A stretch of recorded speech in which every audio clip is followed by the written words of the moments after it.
வணக்கம், இது நியூஸ் 18 தமிழ்நாடு. 8 என்ற செய்திகளுக்காக அமலா ராஜேந்திரன். கிருஷ்ணகிரியில் ரஜினி மக்கள் மன்றத்தைச் சேர்ந்தவர்கள் திமுகவில் இணையும் விழாவில் திமுக தலைவர் மு க ஸ்டாலின் பேசியதை நேரலையில் பார்த்தோம். தொடர்ந்து மற்ற செய்திகளை பார்க்கலாம். பெங்களூருவில் சர்வதேச விமான கண்காட்சியில் வாகனம் நிறுத்தும் இடத்தில் ஏற்பட்ட தீ விபத்தில் 300 கார்கள் எரிந்து சேதமடைந்தன.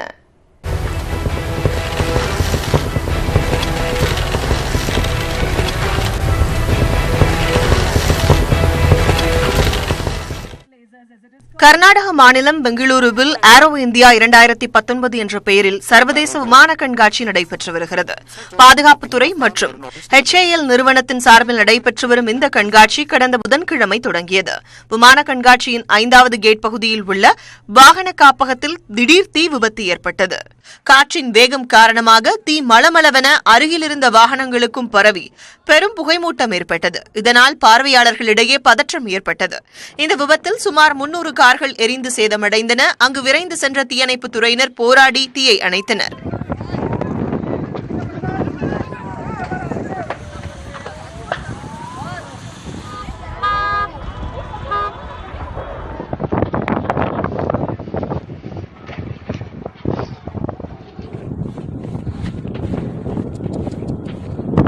இதில் நல்வாய்ப்பாக உயிர் சேதம் ஏதும் ஏற்படவில்லை. 12 தீயணைப்பு வாகனங்கள் பல மணி நேரம் போராடி தீயை கட்டுக்குள் கொண்டு வந்ததாகவும் வீரர்களுக்கு உதவி புரிய ஹெலிகாப்டர் ஒன்றும் ஈடுபட்டுள்ளதாகவும் பாதுகாப்புத்துறை வெளியிட்ட அறிக்கையில் கூறப்பட்டுள்ளது.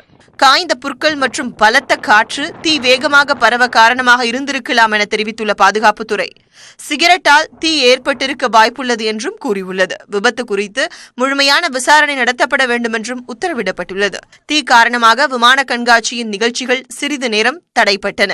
கண்காட்சியில் இன்று பெண்கள் தினம் கடைபிடிக்கப்படுவதையொட்டி இந்திய விமானப்படையின் பெண்களுக்கான ஸ்கைடைவிங் அணி பல்வேறு சாகசங்களை நிகழ்த்தி அசத்தினர். கடந்த 19ஆம் தேதி ஏரோ ஷோவில் ஏற்பட்ட விபத்தில் உயிரிழந்த விமானியின் நினைவாக அவருக்கான இடத்தை ஆகாயத்தில் காலியாக விட்டபடி சூரியகிரண் ஏரோபேட்டிக் குழு விமான சாகசத்தை நிகழ்த்தியது மனதை உருக்கும் நிகழ்வாக அமைந்தது.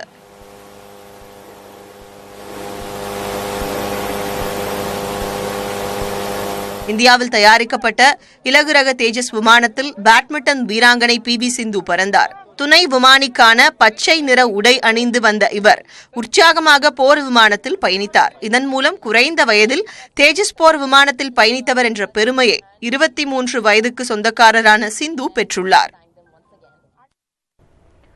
அதிமுக தேமுதிக இடையேயான தொகுதி பங்கீடு இழுபறி நீடிக்கும் நிலையில் ஜெயலலிதா பிறந்த நாளான நாளை கூட்டணியை இறுதி செய்வது அறிவிக்க அதிமுக தீவிரம் காட்டி வருகிறது. நாளை தமிழகம் வரும் மத்திய அமைச்சர் PS கோயல் மீண்டும் விஜயகாந்துடன் பேச்சுவார்த்தை நடத்தி கூட்டணியை இறுதி செய்ய வாய்ப்புள்ளது. அதிமுக கூட்டணியில் தேமுதிகவை இடம்பெற செய்வதற்கு பல்வேறு கட்ட முயற்சிகள் நடைபெற்று வருகின்றன. ஆனால் தேமுதிக கேட்கும் இடங்களை ஒதுக்க அதிமுக மறுத்து வருவதால் தொடர்ந்து இழுபறி நீடிக்கிறது.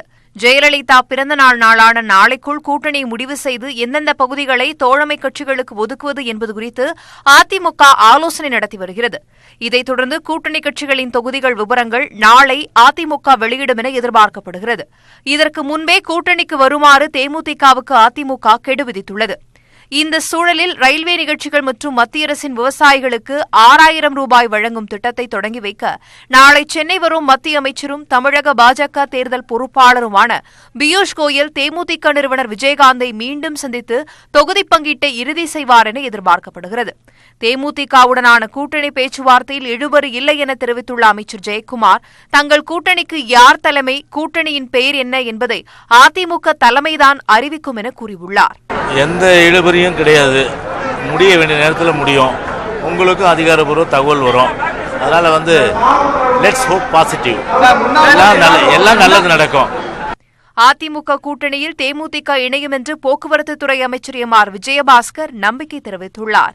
அனைத்து இந்திய அண்ணா திராவிட முன்னேற்ற கழகம்தான் வெற்றிக்குரிய கூட்டணி என்பதை உணர்ந்துதான் மெகா கூட்டணியை மாண்பு முதலமைச்சர் அவர்களும் துணை முதலமைச்சர் அவர்களும் அமைத்திருக்கிறார்கள்.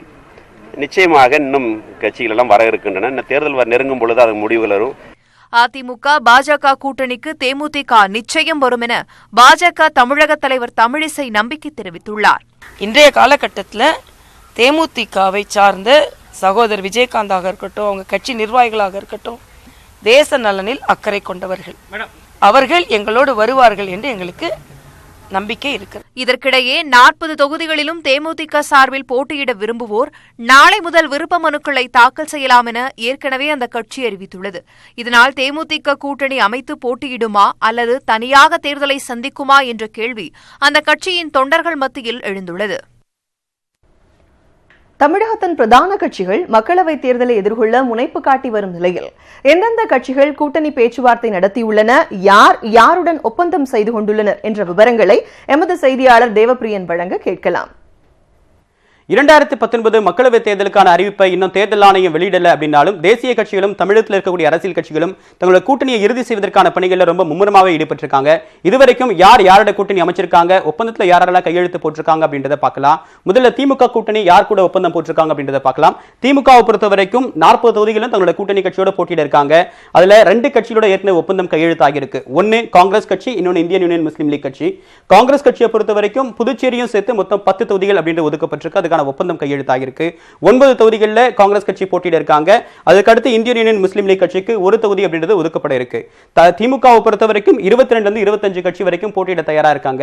இது தவிர்த்து இன்னும் திமுகவுக்கு நிறைய கூட்டணி கட்சிகள் இருக்காங்க. அந்த கட்சிகள் எதுன்னு பார்த்தோம்னா மதிமுக, சிபிஎம், சிபிஐ, விடுதலை சிறுத்தைகள், மனிதநேய மக்கள் கட்சி, கொங்குநாடு மக்கள் தேசிய கட்சி, இத்தனை கட்சிகள் கூட்டணி அமைப்பதற்கான வாய்ப்பு இருக்கு. இவங்க ஏற்கனவே முதல் சுற்று பேச்சுவார்த்தை அப்படின்றத முடிச்சிட்டாங்க. அடுத்ததா 2ஆம் சுற்று பேச்சுவார்த்தை நடக்கும். அதற்கு பிறகு இறுதியாக யார் யாருக்கு இத்தனை தொகுதிகள், எந்தெந்த தொகுதிகள் அப்படின்றது வெளிப்படையா அதிகாரப்பூர்வமா அறிவிக்கப்பட வாய்ப்பு இருக்கு. சோ இதுக்கு அடுத்தது பார்த்தோம்னா பிரதான கட்சியான அதிமுகவும் பாஜகவும் கூட்டணி அமைச்சிருக்காங்க. இந்த கூட்டணிக்கு அடுத்தது வேற யாரெல்லாம் கூட்டணியில் சேர்ந்திருக்காங்க அப்படின்னு பார்த்தோம்னா அதிமுகவோட பாட்டாளி மக்கள் கட்சி கூட்டணி அமைச்சிருக்கு. அவங்களுக்கு ஏற்கனவே கூட்டணி ஒப்பந்தத்தில் கையெழுத்து போட்டிருக்காங்க. மொத்தம் 7+1, அதாவது 7 மக்களவை தொகுதிகளும் ஒரு மாநிலங்களவை பதவியும் அவங்களுக்கு ஒதுக்கப்பட இருக்கு. அதிமுகவை பொறுத்த வரைக்கும் மேலும் 3-4 கட்சிகளோட பேச்சுவார்த்தை நடத்திட்டு இருக்காங்க. பாஜக கூட்டணி பேச்சுவார்த்தை அப்படின்னு நடந்துட்டு இருக்கு. பாஜகவை பொறுத்த வரைக்கும் 5 தொகுதிகள் அப்படின்றது ஒதுக்கப்பட்டிருக்கு. புதுச்சேரி என்ஆர் காங்கிரஸ்க்கு ஒதுக்கப்பட்டிருக்கு. அதிமுக என்ஆர் காங்கிரஸோட கூட்டணி அப்படின்றது ஏற்கனவே நடந்துருச்சு. அதுக்கான அறிவிப்பும் வெளிப்படையாக அறிவிக்கப்பட்டிருக்கு. ஸோ இந்த 4 கட்சிகளை தவிர்த்து மற்ற கட்சிகளுக்கு புதிய நீதி கட்சி, புதிய தமிழகம் கட்சி போன்ற கட்சிகள் அதிமுக கூட்டணியில் வருவதற்கான வாய்ப்பு இருக்கு. அவங்களும் இந்த கூட்டணியில் இடம்பெறுவதற்கான வாய்ப்பு இருக்கு. இதுக்கான அதிகாரப்பூர்வ அறிவிப்பு மார்ச் 1ஆம் தேதி தமிழகம் பிரதமர் வராரு. அதுக்குள்ள அவர் வெளியாக வாய்ப்பு இருக்கு. 1ஆம் தேதி எல்லாரையும் மேடையில் நம்ம ஒன்னா பார்க்க முடியும் அப்படின்னு எதிர்பார்க்கலாம். அது மட்டும் இல்லாம இப்ப வரைக்கும் தன்னுடைய கூட்டணி நிலைப்பாடு இறுதி செய்யாத கட்சி அப்படின்னு பார்த்தோம்னா தேமுதிக மதில் மேல் பூனையா எல்லா கட்சிகளுடையும் பேச்சுவார்த்தை அப்படின்னு நடத்திட்டு இருக்காங்க. அதிமுக ஒரு பக்கம் பேச்சுவார்த்தை நடத்திட்டு இருக்கு. அவங்களை கன்வின்ஸ் பண்ணக்கூடிய பணியில பாஜக ஈடுபட்டிருக்காங்க. அதே தருணத்தில் திமுக நிர்வாகிகளும் காங்கிரஸ் நிர்வாகிகளும் விஜயகாந்த் நேரில் சந்திச்சு பேசுறாங்க. இது எல்லாமே ஒரு ஸ்பெகுலேஷன் தான் இருந்தாலுமே கூட, ஆனா நிச்சயமா அவங்க திமுக கூட்டணியில் இடம்பெறுவதற்கான வாய்ப்பு இருக்கு அப்படின்ற ஒரு கருத்து பரவலாக பார்க்க முடியுது. ஸோ அதுக்கு அடுத்ததா பார்த்தோம்னா இந்த முறை முதல் தேர்தலை சந்திக்கக்கூடிய கட்சிகள் எது அவங்க தனியாக போட்டியிடுறேன்னு சொல்லியிருக்காங்க. பார்த்தோம் அப்படின்னா கமலஹாசனுடைய மக்கள் நீதி மையம் முதன்முறையா தேர்தலை சந்திக்க போறாரு. கட்சி தொடங்கி ஓராண்டு நிறைவு விழாவை இப்பதான் கொண்டாடி இருக்காரு. எனவே இந்த தேர்தல் அவருக்கு முதல் தேர்தல், மக்களவை தேர்தலை சந்திக்க போறாரு. இதுவரைக்கும் நாங்க யாருடையும் கூட்டணி பேசல, நாங்க எல்லாத்துக்குமே தயாரா இருக்கோம், தனியா நிக்க தயாரா இருக்கோம் அப்படின்னு சொல்றது அமமுக கட்சி அறிவிச்சிருக்கு. ஏற்கனவே அதற்கான பணிகளில் அதனுடைய கட்சியுடைய துணை பொதுச் செயலாளர் டிடிவி தினகரன் ரொம்ப தீவிரமாக ஈடுபட்டிருக்காரு. அவர் இதுவரைக்கும் யாரோடையும் கூட்டணி பேச்சுவார்த்தை நடத்தல, தனியா நிக்க கூட நாங்க தயார் அப்படின்னு சொல்லியிருக்காரு. அடுத்ததா தமிழக வாழ்வுரிமை கட்சி ஏன் நம்ம டிடிவி தினகரன் பக்கத்துல வச்சிருக்கோம் அப்படின்னா அவர் டிடிவி தினகரனுக்கு ஆதரவு தெரிவிப்பதற்கான வாய்ப்பு இருக்கு. இவர் தனியா போட்டியிட வாய்ப்பு இல்ல, ஆதரவு தெரிவிப்பதற்கான வாய்ப்பு இருக்கு. நாம் தமிழர் கட்சியை பொறுத்த வரைக்கும் அவங்க ஏற்கனவே அறிவிச்சிருக்காங்க, நாங்க தனியா போட்டியிடுறோம், வேட்பாளர் பட்டியலை ஏற்கனவே வெளியிட்டிருக்காங்க. எனவே அவங்க தனியா நிக்கிறாங்க. 2016 சட்டமன்ற தேர்தலை எப்படி தேர்தலை சந்திச்சாங்களோ அதே மாதிரி தான் இப்பயும் தனியா சந்திக்க போறாங்க. கமல் ஏற்கனவே குறிப்பிட்டப்பட்டதான் முதல் தேர்தல் தனித்து நிற்கக்கூடிய தேர்தல் அப்படின்னு ஏற்கனவே அறிவிச்சிருக்காரு. இதுதான் தற்போது வரைக்கும் இருக்கக்கூடிய கட்சியுடைய கூட்டணி நிலவரம். விஜயகாந்த் தலைமையிலான தேமுதிகவை தங்கள் பக்கம் இழுக்க இந்த தேர்தலிலும் அதிமுக திமுக இடையே போட்டி நிலவுகிறது. தேமுதிக தொடங்கப்பட்ட போது இருந்த பலம் தற்போதும் உள்ளதா? விரிவாக அலசலாம். 2006 தேர்தலில் 8.5%, 2009 தேர்தலில் 10% என்று தேமுதிகவின் வாக்கு வங்கி ஏறுமுகத்தில் இருந்தபோது அந்த கட்சியை தங்கள் பக்கம் கொண்டுவர அதிமுகவும் திமுகவும் முயன்றன. அப்படி ஒரு கூட்டணியின் அவசியத்தை விஜயகாந்தும் உணர்ந்தே இருந்தார்.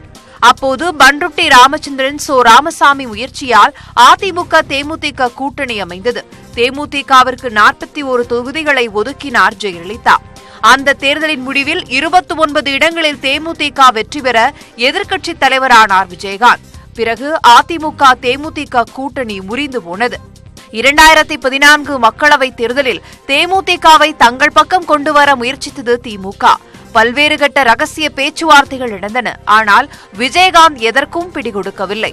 ஸ்டன் நடிகர் அல்லவா, அப்படித்தான் இருப்பார் விஜயகாந்த் என்றார் கருணாநிதி. அப்போது மோடியை வைத்து தமிழகத்தில் கூட்டணி அமைக்க தயாரானது பாஜக. காங்கிரசோடும் ரகசியமாக பேசி வந்த தேமுதிக திடீரென 14 தொகுதிகளை பெற்றுக்கொண்டு பாஜக அணியில் இணைந்தது.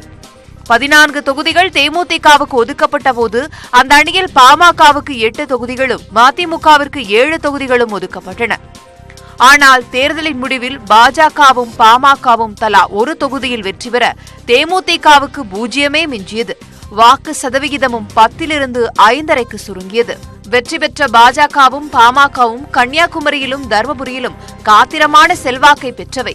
கூட்டணி வாக்குகளும் வெற்றிக்கு உதவின. ஆனால் தேமுதிகவின் வாக்குகள் தமிழகம் முழுக்க விரவி கிடந்த போதும் எந்த ஒரு தொகுதியிலும் வெற்றி பெறும் அளவுக்கு இல்லை. உண்மையில் இது தேமுதிகவின் பலவீனம். ஆனால் அதுவே பலமாக மாறிப்போனதுதான் அரசியல் விசித்திரம்.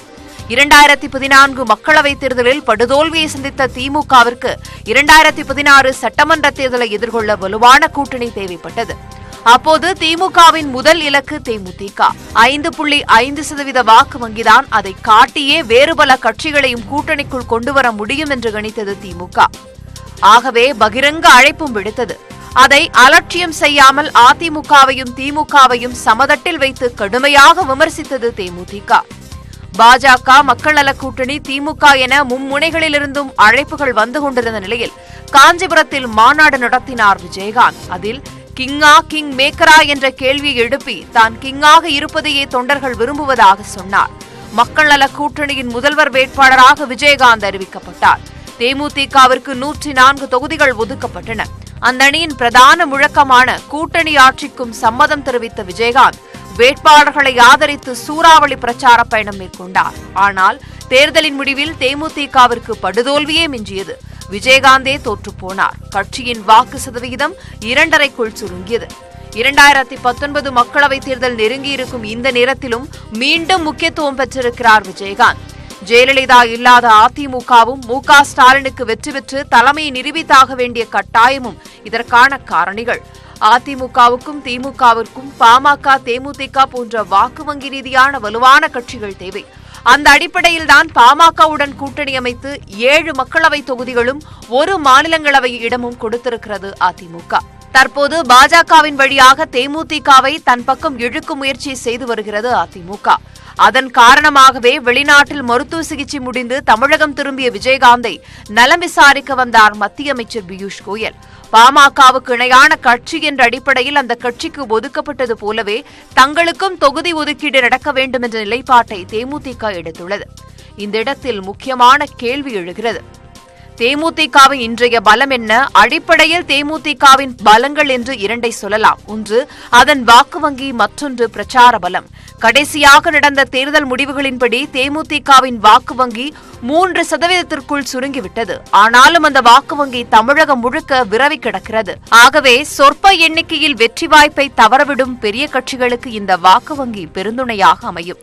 அடுத்து தேமுதிகவின் பிரச்சார பலம். 2011 தொடங்கி 2016 சட்டமன்ற தேர்தல் வரை கூட்டணியின் முதன்மை பிரச்சார பீரங்கியாக விஜயகாந்த் வலம் வந்தார். அவருக்காக பெரிய அளவில் மக்கள் திரண்டனர். ஆனால் இன்று நிலைமை அப்படி இல்லை. உடல்நிலை பாதிக்கப்பட்டிருப்பதால் தமிழகம் முழுக்க பிரச்சாரம் செய்யக்கூடிய நிலையில் விஜயகாந்த் இல்லை. ஆக தேமுதிகவின் முக்கியமான பலமாக கருதப்பட்ட பிரச்சார பலம் இம்முறை இல்லை. வாக்கு வங்கியிலும் பெரிய அளவில் பலமில்லை, பிரச்சார பலம் இல்லை என்ற சூழலில் தேமுதிக இருக்கிறது. என்றாலும் அந்த கட்சி சில பல தொகுதிகளில் வெற்றி தோல்வியை தீர்மானிக்கும் என்ற நம்பிக்கைதான் தேமுதிகவின் இன்றைய ஒரே பலம். எதிர்க்கட்சிகளின் வியூகத்தில் இருந்து தமிழகத்தில் ஆட்சியை தொடர்ந்து காப்பாற்றுவதற்காகவேதான் பாஜகவுடன் கூட்டணி அமைக்கப்பட்டுள்ளதாக அதிமுக எம்பி அன்வர் ராஜா தெரிவித்துள்ளார். இந்த அரசாங்கத்தை வீழ்த்த வேண்டும் என்பதற்காக எங்களுக்கு எதிராக ஒரு வியூகம் வகுக்கப்படுகிறது. அந்த வியூகம் வகுக்கப்படுகிற போது அதை தடுப்பதற்கு நாங்கள் எதிர் வியூகம் வகுக்க வேண்டிய கட்டாயத்தில் இருக்கிறோம். ஒரு அரசாங்கத்தை எங்கள் அம்மா அவர்கள் எங்களுடைய கையில் ஒப்படைத்தார்கள். அந்த அரசாங்கத்தை தொடர்ந்து நாங்கள் காப்பாற்ற வேண்டும். மக்களுக்கு கொடுத்த வாக்குறுதியும் காப்பாற்ற வேண்டும். இது இரண்டையும் காப்பாற்ற வேண்டும். எங்கள் கொள்கையிலிருந்து கிஞ்சிற்றும் பிறழாமல், கொள்கையில் சமரசம் செய்து கொள்ளாமல் வைத்துக் கொள்ளப்பட்ட ஒரு தேர்தல் கால உடன்பாடுதான் இந்த கூட்டணி என்பது. திமுக உடனான தொகுதி பங்கீட்டில் 2 நாளில் சுமூக தீர்வு எட்டப்படும் என்று விடுதலை சிறுத்தைகள் கட்சித் தலைவர் திருமாவளவன் கூறியுள்ளார். விடுதலை சிறுத்தைகள் போட்டியிட விரும்பும் தொகுதிகள் பற்றி திமுக கூட்டணி பேச்சுவார்த்தைக்கு குழுவிடம் தெரிவித்திருப்பதாகவும் திருமாவளவன் குறிப்பிட்டுள்ளார். விடுதலை சிறுத்தைகள் போட்டியிட விரும்புகிற தொகுதிகளை பட்டியல்படுத்தி பேச்சுவார்த்தை குழுவினரிடம் ஒப்படைத்திருக்கிறோம். 2 நாட்களில் திராவிட முன்னேற்றக் கழக தலைவர் தளபதி ஸ்டாலின் அவர்களோடு கலந்து பேசி அது குறித்து மீண்டும் அழைப்பு விடுப்பதாக பேச்சுவார்த்தை குழுவை சார்ந்த தலைவர்கள் கூறியிருக்கிறார்கள். 2 நாட்களில் சுமூகமான முறையில் தொகுதி பங்கீடு நடந்தேறும். அதிமுக பாமக கூட்டணி இயற்கையான கூட்டணி என தெரிவித்துள்ள அக்கட்சியின் நிறுவனர் ராமதாஸ், யார் தூற்றினாலும் கவலைப்பட வேண்டாம் என தொண்டர்களுக்கு அறிவுறுத்தியுள்ளார். மக்களவைத் தேர்தலில் அதிமுக உடனான கூட்டணிக்கு பிறகு பாமக சிறப்பு பொதுக்குழு கூட்டம் விழுப்புரம் மாவட்டம் வானூரில் நடைபெற்றது. அதில் பாமக நிறுவனர் ராமதாஸ், தலைவர் ஜி.கே. மணி, இளைஞரணி தலைவர் அன்புமணி ராமதாஸ் உள்ளிட்டோர் கலந்து கொண்டனர். கூட்டத்தில் அரசியல் தீர்மானத்தை வாசித்த ஜி.கே. மணி, தமிழகம் மற்றும் புதுச்சேரியில் 40 இடங்களிலும் அதிமுக பாமக கூட்டணியை அமோக வெற்றி பெற செய்ய வேண்டும் என்று கேட்டுக் கொண்டார். கூட்டணியில் பாமக இணையும் முன்பு மாநில உரிமைகளை மீட்டெடுக்கவும், தமிழக திட்டங்களை அதிக எண்ணிக்கையில் போராடி பெறவும், 7 தமிழர்கள் விடுதலை மற்றும் விவசாயிகள் பயிர்க்கடன் தள்ளுபடி செய்ய வேண்டும் உள்ளிட்ட 10 அம்ச கோரிக்கைகள் அதிமுகவிடம் முன்வைக்கப்பட்டதாகவும் ஜி.கே. மணி கூறினார். இதைத் தொடர்ந்து பேசிய அன்புமணி ராமதாஸ், அரசியலில் சத்திரியனாக மட்டும் இல்லாமல் சாணக்கியனாகவும் இருக்க வேண்டும் என தெரிவித்தார். பாமகவை விமர்சிக்கும் தகுதி யாருக்கும் இல்லை என்றும், பல சாதனைகள் செய்த பாமக நிறுவனர் ராமதாஸிற்கு அங்கீகாரம் கொடுக்காத கட்சிகள் பாமக வளரக்கூடாது என விமர்சித்து வருவதாகவும் கூறினார்.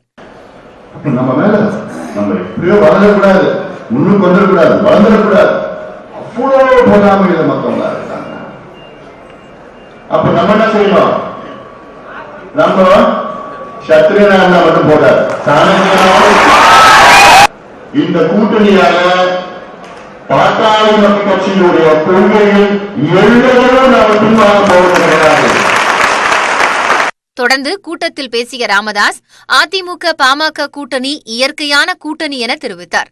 அதிமுக கூட்டணியில் பாமகவுக்கு அதிக இடங்கள் ஒதுக்கப்பட்டதால் சிலருக்கு வயிற்றெரிச்சல் என மு.க. ஸ்டாலினை மறைமுகமாகவும் அவர் விமர்சித்தார். வருகிற உள்ளாட்சித் தேர்தலிலும் இந்த கூட்டணி தொடரும் என குறிப்பிட்ட ராமதாஸ், யார் தூற்றினாலும் கவலைப்பட வேண்டாம் என தொண்டர்களுக்கு அறிவுறுத்தினார். உள்ளாட்சி தேர்தல் அதிலே இப்போது நாம் மேலும் நம்முடைய அந்த இதை பலப்படுத்தும் என்று இந்த நேரத்தில் சொல்ல வேண்டும். அதனாலே கண்ணியத்தோடு பேசுங்கள், கண்ணியத்தோடு பழகுங்கள். நம்ம யார் கூட்டினாலும் அதை பற்றி கவலைப்படாதீர்கள். அவர்களுக்கெல்லாம் தேர்தல் முடிந்த பிறகு நாகரிகமாக பதில் சொல்வோம். கடந்த மக்களவைத் தேர்தல் மற்றும் சட்டப்பேரவைத் தேர்தலில் கிராமங்களில் செய்யப்பட்ட திண்ணை பிரச்சாரம் பாமகவிற்கு நல்ல பலனை அளித்ததால் இந்த தேர்தலிலும் திண்ணை பிரச்சாரம் கையில் எடுக்கப்படும் என்று ராமதாஸ் குறிப்பிட்டார். பெரும் பணக்காரர்களின் 3.5 லட்சம் கோடி ரூபாய் கடனை தள்ளுபடி செய்துள்ள மத்திய அரசு கல்விக் கடன்களை தள்ளுபடி செய்யாதது ஏன் என காங்கிரஸ் தலைவர் ராகுல் காந்தி கேள்வி எழுப்பியுள்ளார். டெல்லியில் நடைபெற்ற பல்கலைக்கழக மாணவர்களுக்கான நிகழ்ச்சியில் காங்கிரஸ் தலைவர் ராகுல் காந்தி மாணவர்களுடன் கலந்துரையாடினார். அப்போது முதல் முறையாக வாக்களிக்க செல்லும் மாணவர்களுடன் கலந்துரையாடுவது தனக்கு மகிழ்ச்சி அளிப்பதாக தெரிவித்தார். புல்வாமாவில் சிஆர்பிஎஃப் வீரர்கள் உயிரிழந்ததை நினைவு கூர்ந்த அவர், எதிரிகளின் தாக்குதலில் உயிரிழக்கும் துணை ராணுவத்தைச் சேர்ந்த வீரர்களுக்கு தியாகி பட்டம் வழங்கப்பட வேண்டும் என்று வலியுறுத்தினார்.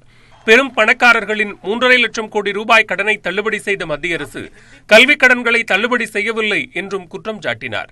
வேலையில்லா திண்டாட்டம் பெரும் பிரச்சனையாக உருவெடுத்துள்ள நிலையில் மத்திய அரசு மௌனம் காப்பதாகவும் அவர் தெரிவித்தார். पिछले 5 साल में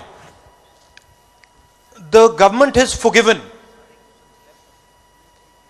3,50,000 crore rupees bank loans of 15 to 20 big businessmen. Millions of students take bank loans How many of your bank loans have been forgiven? மத்தியில் காங்கிரஸ் அரசு அமையும் போது துணை ராணுவ படையினருக்கு தியாகி பட்டம் வழங்கப்படும் என்றும் ராகுல் உறுதியளித்தார். சர்வதேச பார்வையும் மாணவர்கள் உணர்வுகள் குறித்த புரிதலும் இல்லாதவர்கள் துணைவேந்தர்களாக நியமிக்கப்படுவதாக குற்றம் சாட்டிய அவர், இது குறிப்பிட்ட சித்தாந்தத்துக்காக கல்வி நிறுவனங்களை ஆயுதமாக பயன்படுத்தும் செயல் என்று சாடினார். இதனிடையே கிருஷ்ணகிரி மாவட்டம் தொரப்பள்ளியில் நடைபெற்ற திமுக கிராம சபை கூட்டத்தில் பேசிய அக்கட்சியின் தலைவர் மு க ஸ்டாலின், நடைபெறவிருக்கும் நாடாளுமன்ற தேர்தலில் திமுக காங்கிரஸ் கூட்டணி வெற்றி பெற்று மத்தியில் ஆட்சிக்கு வந்தால் கல்வி கடனை ரத்து செய்ய நடவடிக்கை எடுக்கப்படும் என்றார்.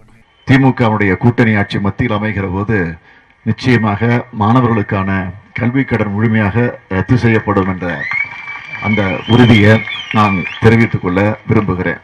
பிரதமர் நரேந்திர மோடி நிரந்தரமாக விடுப்பு எடுத்துக்கொண்டு வெளிநாட்டு சுற்றுப்பயணங்களிலேயே இருப்பதாகவும் அவர் விமர்சித்தார்.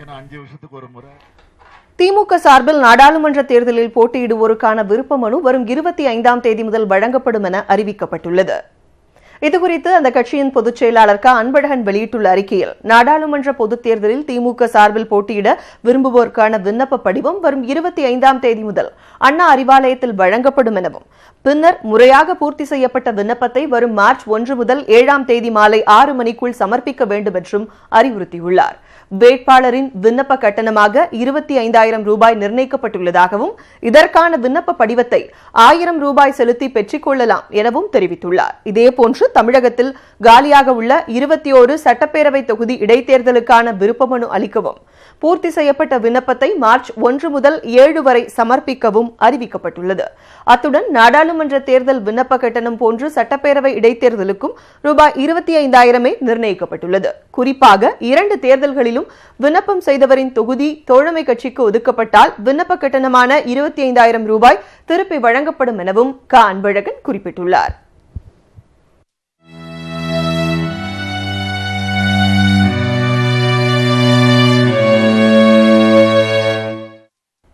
விழுப்புரம் தொகுதி அதிமுக எம்பி ராஜேந்திரன் திண்டிவனத்தில் நிகழ்ந்த சாலை விபத்தில் உயிரிழந்தார். அவரது உடலுக்கு முதலமைச்சர் எடப்பாடி பழனிசாமி, துணை முதலமைச்சர் ஓ பன்னீர்செல்வம் உள்ளிட்டோர் நேரில் அஞ்சலி செலுத்தினர். விழுப்புரம் மாவட்டம் ஆதனப்பட்டு கிராமத்தைச் சேர்ந்தவர் ராஜேந்திரன். அதிமுகவின் விவசாய பிரிவு செயலாளரான இவர் கடந்த மக்களவைத் தேர்தலில் விழுப்புரம் தனித்தொகுதியில் போட்டியிட்டு மக்களவைக்கு தேர்ந்தெடுக்கப்பட்டார். இந்நிலையில் விழுப்புரம் தைலாபுரத்தில் உள்ள பாமக நிறுவனர் ராமதாஸ் இல்லத்தில் வெள்ளியன்று முதலமைச்சர் எடப்பாடி பழனிசாமி, துணை முதலமைச்சர் ஓ பன்னீர்செல்வம் மற்றும் அமைச்சர்களுக்கு அளிக்கப்பட்ட விருந்தில் ராஜேந்திரனும் கலந்து கொண்டார். இதனையடுத்து திண்டிவனம் அருகே ஜக்கம்பேட்டையில் உள்ள அரசு விடுதியில் இரவு தங்கிய அவர் அதிகாலை 5 மணியளவில் சென்னைக்கு புறப்பட்டார். திண்டிவனம் அருகே கார் வந்து கொண்டிருந்த போது சாலையின் நடுவே புதிதாக கட்டப்பட்டு வரும் தடுப்புச் சுவரில் மோதி விபத்திற்குள்ளானது. இதில் எம்பி ராஜேந்திரன், அவரது உதவியாளர் தமிழ்ச்செல்வன் மற்றும் கார் ஓட்டுநர் அஜித் ஆகிய 3 பேரும் படுகாயமடைந்தனர். உடனடியாக திண்டிவனம் அரசு மருத்துவமனையில் சேர்க்கப்பட்ட எம்பி ராஜேந்திரன் சிகிச்சை பலனளிக்காமல் அங்கு உயிரிழந்தார். அவரது உடலை பார்த்து உறவினர்கள் கதறி அழுதனர்.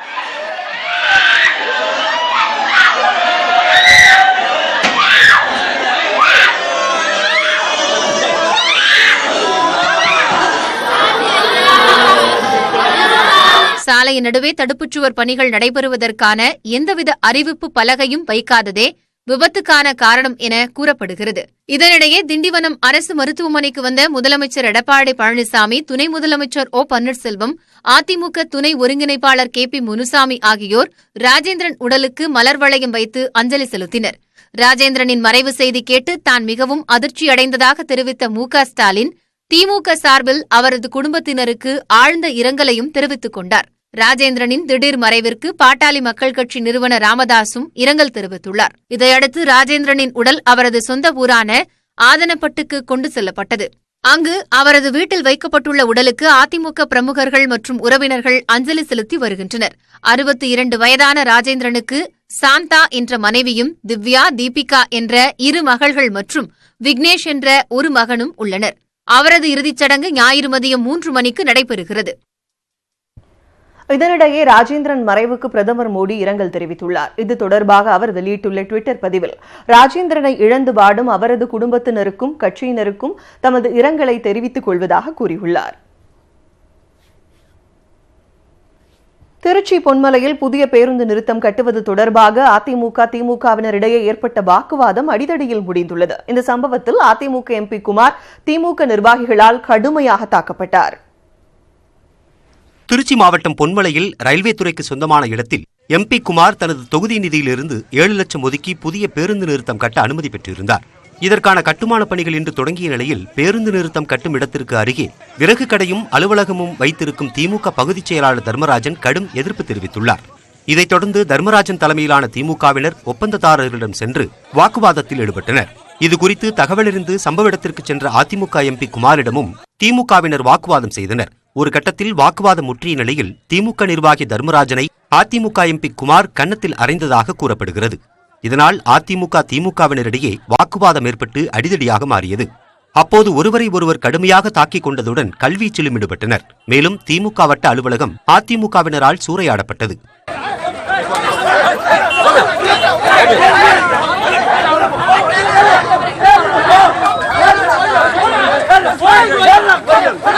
இந்த மோதலை அடுத்து சம்பவ இடத்திற்கு சென்ற காவல் உதவி ஆணையர் பாலமுருகன் எம்பி குமாரை பத்திரமாக மீட்டுச் சென்றார்.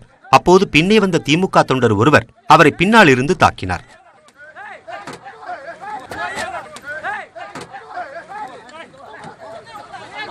இந்த பதற்றத்தை அடுத்து மாநகர காவல் ஆணையர் அமல்ராஜ் தலைமையிலான காவல் உதவி ஆணையர்கள் அங்கு விரைந்து வந்து எச்சரித்தும் இரு தரப்பினரும் மோதிக்கொண்டதால் அடிதடியில் ஈடுபட்ட திமுக நிர்வாகி தர்மராஜன், அவரது உறவினர்கள் கோபிநாத், ராஜா உள்ளிட்ட 5 பேரை போலீசார் கைது செய்தனர்.